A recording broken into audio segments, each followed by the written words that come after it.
હાલો, સ્વાગત છે તમારું અંશુ કુકિંગમાં। આજે આપણે બનાવવાના છીએ પાલકની ભાજી। પાલકની ભાજી બનાવવા માટે આપણે આ પાલક લીધું છે અને તેને ધોઈ અને સાફ કરી લીધું છે અને 2 ટમેટા લીધા છે અને આદુ અને લસણ। હવે પહેલાં આપણે આ પાલકને કટિંગ કરી લઈશું, ટમેટાને અને પાલકને, અને આદુ અને લસણની પેસ્ટ તૈયાર કરી લઈશું। હવે આપણે આ પાલકને ધોઈ અને કટિંગ કરી લીધી છે। આ 2 ટમેટાને કટિંગ કરી લીધા અને આદુ લસણની પેસ્ટ તૈયાર કરી લીધી છે અને હવે આપણે વઘાર કરીશું।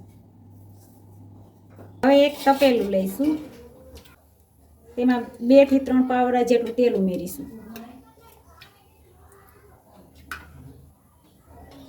હવે આ તેલ ગરમ થઈ જાય પછી તેમાં હિંગ ઉમેરીશું, અડધી ચમચી જેટલી। હવે તેમાં આદુ લસણની પેસ્ટ ઉમેરીશું।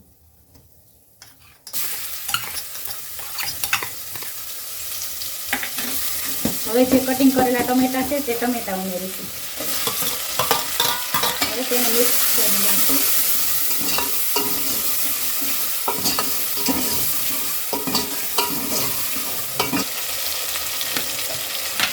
હવે તેમાં સ્વાદ અનુસાર મીઠું ઉમેરીશું।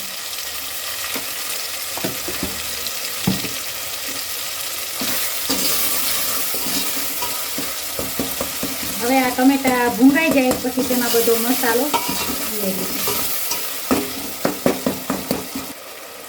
હવે આપણે એમાં 2 ચમચી જેટલું ધાણા જીરું ઉમેરીશું। અડધી ચમચી જેટલી હળદર ઉમેરીશું। લાલ મરચું પાવડર 2 ચમચી ઉમેરીશું। તમે જેટલું તીખું ખાતા હોય તે પ્રમાણે તમે ચટણી ઉમેરી શકો છો। હવે તેને મિક્સ કરી લઈશું। આપણે જે મસાલા ઉમેર્યા હતા તે બળે નહીં અને દાજ ન લાગે તેના માટે થોડુંક પાણી ઉમેરીશું। પછી તેને મિક્સ કરી લઈશું। આપણે જે આ ટમેટા અને જે મસાલો બધો ઉમેર્યો હતો તે બધું મિક્સિંગ થઈ ગયું છે અને એકદમ ગ્રેવી જેવું થઈ ગયું છે આ તૈયાર।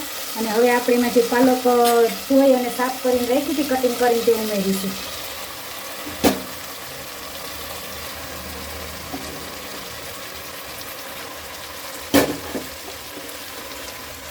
હવે તેને મિક્સ કરી લઈશું આવી રીતના।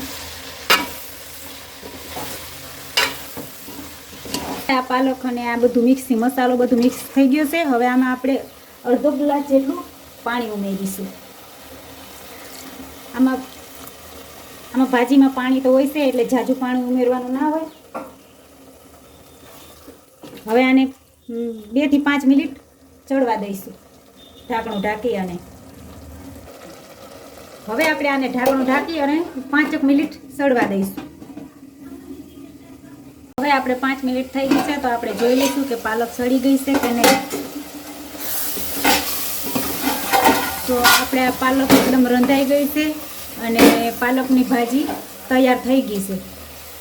તો હવે આપણે ગેસને બંધ કરી દઈશું। તો તૈયાર છે આપણે આ પાલકનું શાક। તમે પણ ઘરે આવી રીતે ઝટપટ 5 મિનિટમાં ઘરે બનાવી શકો છો, એકદમ ટેસ્ટી અને હેલ્ધી પાલકનું શાક। તો આવી જ નવી વાનગી જોવા માટે અમારી અંશુ કુકિંગને લાઈક કરો, શેર કરો અને સબસ્ક્રાઈબ કરો। ધન્યવાદ।